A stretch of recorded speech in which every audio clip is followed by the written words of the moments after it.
Such a good song. Thank you, Nina. 1984. Originally a German jam. The 99 Luftballons. Which, what a great song. It was so good they did it in English as well and allowed us to enjoy their culture. And I loved Germany in the 80s. Their engineering, their cars. If you know anything about me, I love BMWs from the 80s. They were just really good at engineering, and they had some pretty cool culture. And I know that they had a couple hiccups in history, but man, Germany's a cool country, and I appreciate them for their strong suits. So yeah, thank you, Nina. Great song. Thank God we made it through the Cold War. That was a sketchy time as well. But yeah, so balloons. That's why I decided to use that song. Let's talk about this Chinese spy balloon situation. Probably the biggest story going on right now in the world, I'd say. Had this Chinese spy balloon enter our airspace. Well, we initially knew January 28th it entered American airspace in Alaska. And we could have addressed it right there at the front door, over the Aleutian Islands. But, of course, we didn't do that. We let it just go on, and then we let it fly over the continental U.S. Entered, I believe, in Montana, which is, the report. But who really knows? This thing is flying at 60,000 feet. I doubt anybody'd really be able to see with their naked eye this thing. So God knows how many balloons have been flying around and over us in America. Anyway, so yeah, it's gone over, 30 plus military bases. God knows how many of our missile silos it's mapped out. It spent pretty much a week. It wasn't until yesterday, and right now it's February 5th. Let me just go ahead and get this out of the way. February 5th. Today, it's episode 6. Thank you for being with me. Sorry, I got a little excited, jumped right into everything. But yeah, we shot it down yesterday on February 4th. And, like I said, it was pretty much a week. This thing had to map and get all the intel that it needs. And, half the U.S. easily. And, of course we waited till it was running out the back door and shot it in the back. And, my question is, why wasn't the biggest priority getting that sensor package that was attached to the balloon? I mean, they wait till it's over the Atlantic Ocean and then they shoot it out of the sky and just let it go into the water. And I heard something about some intelligence officials being concerned that China was going to beat us to the salvage off our own coast in the Atlantic. They're going to come all the way around the whole freaking planet and beat us to our own freaking shoreline. It's so ridiculous. And you wonder how much dirt China has on Joe Biden to where he's allowing them to get away with this stuff. I mean, if it was Trump, it would have been blasted into a whole nother realm by now, to say the least. And it would not be tolerated. There would be sanctions. There would be issues. It would be addressed 100% immediately, with some actual force and some self-respect. But yeah, here we go. Go ahead, just map out whatever you want. We're gonna go ahead and just drop the all the information and all the data that you collected in the Atlantic Ocean and pray that we beat you to it, as opposed to maybe we have all the technology in the world. They sent an F-22 to and an AX-9 missile to go blast this thing out of the sky at 58,000 feet off like I said, the South Carolina, the coast. And they have no plan of collecting this data. I just don't understand. And it's not like they're going to, stop China from getting whatever data was collected while it was in flight. And God knows, are they sharing this information with the Russians? Do the Russians now have a map of all of our military bases and missile silos and all the rest? It's unreal. And, balloons. Why I'm like pissed. 2023 is so stupid that I'm pissed off at balloons. I mean, we've gotten to this point here. Um, yeah, I love balloons. Usually, a good balloon animal really brings a smile to my face. And there's lots of clowns in this world, so yeah, usually I'm happy to see balloons, but I'm not very happy in this occurrence here. But yeah, I wonder, speaking of, clowns and balloons, let's talk about a host over at MSNBC. And I mean, how do you get a job there? CNN, MSNBC. Do you show up with your own tank of CO2 or helium and bust out balloons for these people? Do you have to wear a wig? Do you have to have oversized shoes? This lady, this NBC news anchor, was gone for 2 weeks, just missing from the air. And so she went ahead and took to the airwaves a couple days ago to declare that she has been hospitalized due to pericarditis, and that the pericarditis was absolutely caused by the common cold. And so, okay, this lady's having chest pains. It moves to the shoulder area. This lady, obviously is feeling something's going on with her. She goes to the hospital, realizes that, she has issues with her heart. And pericarditis is essentially, it's a condition where, fluid builds up in this sac around your heart. And when there's inflammation and your heart there's excess fluid in there, your heart has a hard time beating. And so they have to either window the pericardial sac, or they have to give you a full pericardectomy. And that is removing the sac around the heart. And the sac around your heart, provides, a little bit of cushion, some insulation, from damage, it lubricates your heart. There's a lot of functions that the sac has. But, due to her pericarditis, now she has myocarditis. But yeah, this lady jumped back on the camera and just go ahead and declares, oh, for sure, this is the common cold, and that's why I have it. It definitely has nothing to do with the boosters. No way. Not a chance. This lady, by all accounts, is a full-blown health nut. She runs 7 miles 3 times a week. Never eats meat. Doesn't smoke. Won't drink. I mean, she is a perfect example of something that just isn't adding up as far as health issues going on with somebody who's otherwise perfectly healthy person. So yeah, there we go. And the doctor's backing her up. Of course, these doctors, they have no soul now. I mean, I'm sure there is 100% great doctors out there. But, someone like this who's backing this lady's story, and he, what he says is, oh yeah, if you have multiple immune triggers in a short amount of time, then, your immune system, can pretty much send inflammation to multiple parts of your body, the heart being one of them. And it's very rare. It's not the rarest, but it happens, but it's extremely rare. Totally back in the BS. I mean, it's total trash. And it bothers me because, they're, again, losing credibility. The profession, the medical industry in general, losing credibility. It just sucks. The science, right now it's science versus corporate scientists versus corporate scientists. Science used to be, an objective thing. You follow the scientific method and you gather data, you get, all the metrics, and then you come to a conclusion, and you have, some pretty solid science to go off, or at least some data to go off.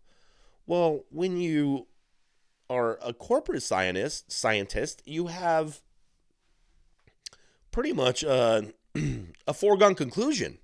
And, all the tests and everything, the studies are fully subjective.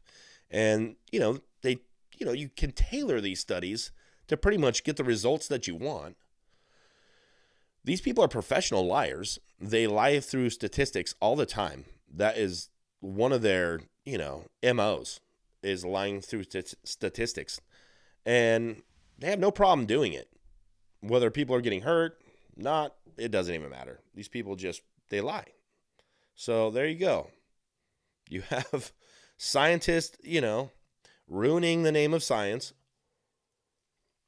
I was talking with my buddy the other day, and I'm like, no, I don't trust the science. I trust science, but I don't trust the science being pushed by the corporate media. Absolutely not. And I've seen enough lawsuits. I've seen enough studies. I've seen enough to where I know these people, the means to, an end, which is, to make money. No matter what you have to do or what you have to say or who you're hurting. Which kind of reminds me, like, what's this whole thing? They're claiming that now that eggs are, put you at risk of stroke and heart attack. Yeah, because that really checks out. Like, eggs haven't been one of the most heart-healthy foods in the history of heart-healthy foods. It's just, there's a whole egg-spiracy. This thing's going on with eggflation. You got Hillendale, Connecticut, one of the largest, over 100,000 egg-laying hens being burned up in this massive chicken house fire. 400 foot by 50 foot chicken coop, chicken house with over 100 egg-laying hens burned up. What was the cause of the fire? Nobody knows. It's just mystery. Who knows? Might not have anything to do with the fact that they're, creating plant-based eggs that they want people unhealthy. That the avian flu, which to me just sounds like a bunch of chicken shit.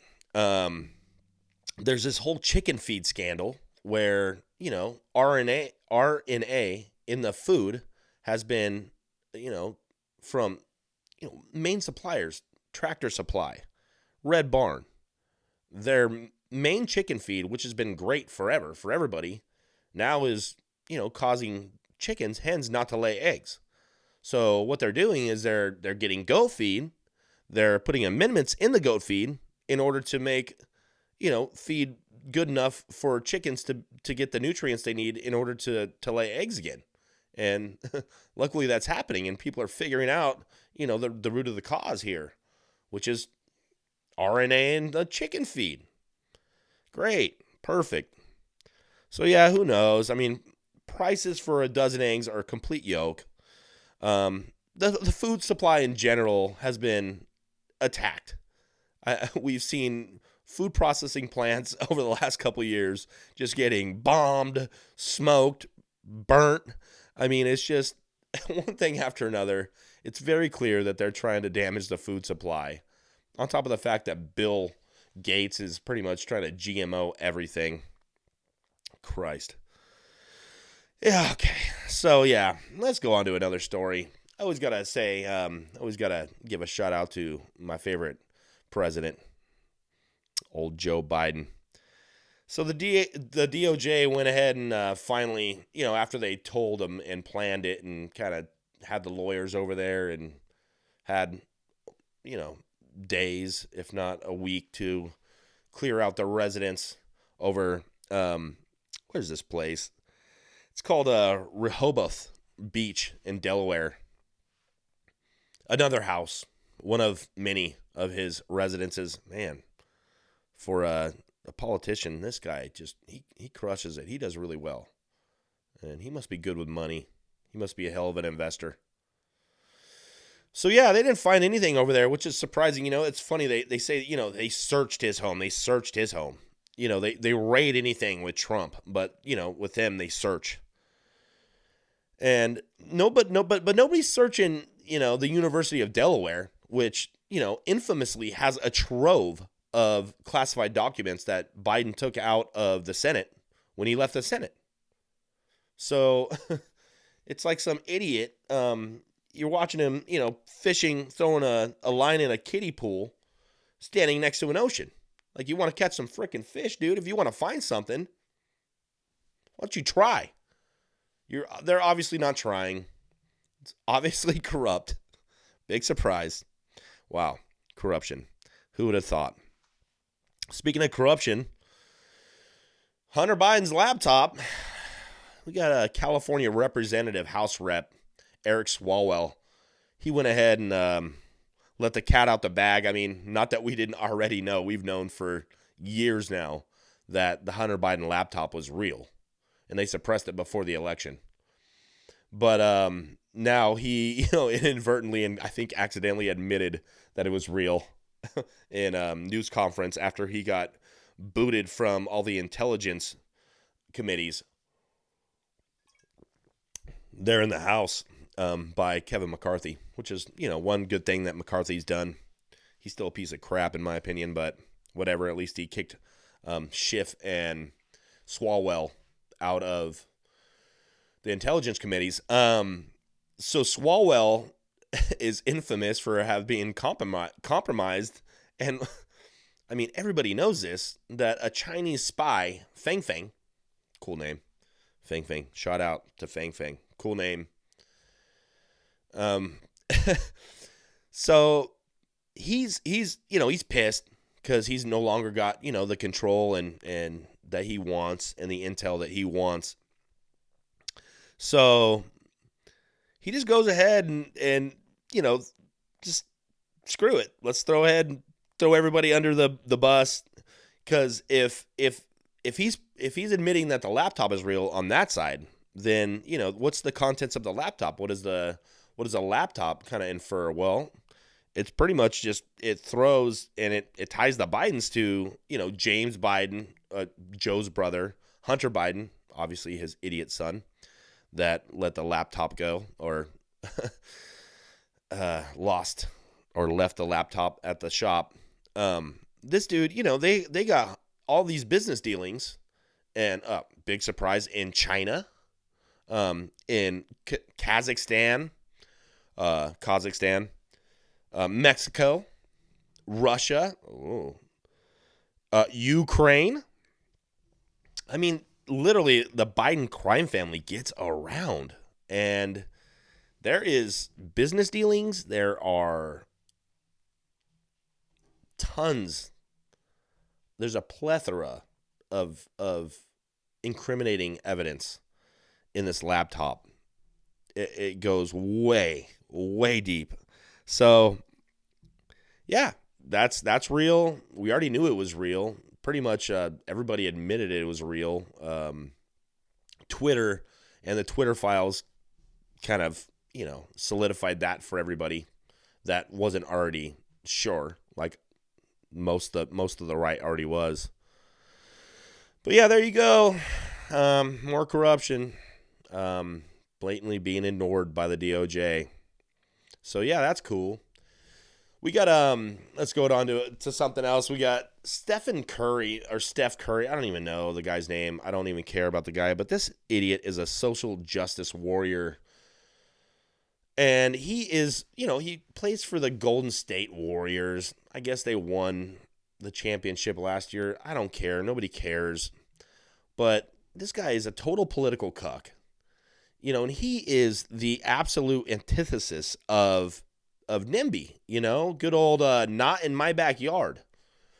He's always, he's got all these things to say about, being, tolerant and virtue signaling, and, he's always supporting the current thing, whatever that might be. He's just a total lop.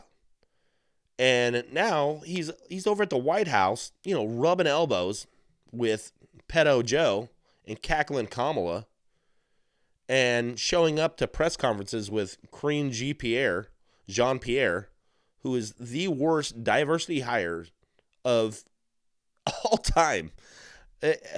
That lady sucks at her job. I don't care if she was an alien. I don't care if her skin color's green. I don't care. The lady sucks. So anyway, he's over there and he's handing out, jerseys to these idiots, and he's thanking Biden for getting Brittany Griner back from Russia. Yeah, what the trade of the century. You got this idiot lady, this dumb. Okay, let me be nice. You got this person who is good at throwing a ball through a hoop, and she's smuggling illegal substances into a foreign country. And, they hold her to the standard, the law, and she goes ahead and gains enough leverage by that to trade the U.S. for the Merchant of Death, the most notorious arms dealer in the history of history, that has more blood on his hands than, probably anybody other than Joe Biden. No, just kidding. But yeah, it's unbelievable. It's just, yeah, thanks, bro. Way to make another virtue signal, dude. You're such a piece of crap, and you're such an idiot, and you are literally what's wrong with society. So, yeah, suck it, Steph Curry, whatever your name is. Nobody cares about you. You suck as a person. I guess you're decent at basketball, but I wouldn't know because I never watch. So screw you. Screw your politics. Do some homework and stop being a tool. But yeah, talking about some idiots, and I got another funny story. This is kind of, I don't know if this is funny or sad or just stupid, all the above, but we got another woke tranny, this guy, David Eastwood, and this story's out of Scotland. This guy, David Eastwood, he went to jail when he was like 17, 18 years old in 2004. And a month before he was going to be released, this dude strangles his cellmate with shoelaces and earns himself a lifetime stay in prison. So this kid obviously has just thrown his life away. God knows what he was thinking. Strangling the guy a month before he's released. Anyway, the dude, fast forward 14 years to 2018. The guy is now identifies as Sophie Eastwood. The guy doesn't deserve a cool last name. That's a pretty cool last name. But yeah, so this guy is now identifying as a woman, Sophie. Okay, and the jail and the penal system, they just go ahead, and the correction system pretty much gives him whatever he wants, tampons, panties, I don't know, a bra, I don't know what he needs now as a woman. He just decides he's a woman all of a sudden. So yeah, okay, so they go ahead and they humor him there, and then fast forward to now, 4 more years later, the dude is 36 years old, was identifying as a woman, now identifies as a baby. So this guy is getting his food pureed. He's getting, diapers, probably a baba. He's having his hand held every time he leaves the cell by a guard. They gave him a dummy in his cellmate, or as his cellmate, to keep him, you wouldn't want him to be uncomfortable or, in jail. It's just, I cannot believe this is the world that we're living in. And again, it's like every single week, there's so much crap that it just blows my mind that I just can't even keep up. It's amazing. So yeah, that's okay. So one more thing, I'm gonna jump, kind of give you kind of a something to smile about on the way out. Hopefully, I'm a huge dog lover, and I think most people are. Um, but yeah, I wanted to mention this dog, Bobby. This dog is from Portugal, and he is officially the oldest dog ever to live on planet Earth, and he's still alive. He's 30 years old, 269 days, and still ticking, still trucking along. And he is a Portuguese Mastiff, and I mean he's a pretty big dog. I would think that the oldest living dog in history would be a smaller dog, like a Chihuahua mix or something like that. But this dude seems to be purebred, and this dude seems to be solid. I mean, I saw some video of him, and he's still cruising around. He seems pretty mobile and pretty normal for 30 years old, folks. How do we confirm this? I don't know. I want confirmation. I almost can't believe it. But yeah, I got an old dog myself. Shout out to Gage. I love you, buddy. And he's nearly 16 years old. I could pray just to maybe get another 2 or 3 years out of the guy. But yeah, good on you. Good on the owner. Obviously loves his dog to death. It takes a lot of devotion and a lot of love to keep a dog for 30 years. Thank you guys for being here. Another one in the books. Let's keep it going. God bless the U.S. Love you guys. Come back again.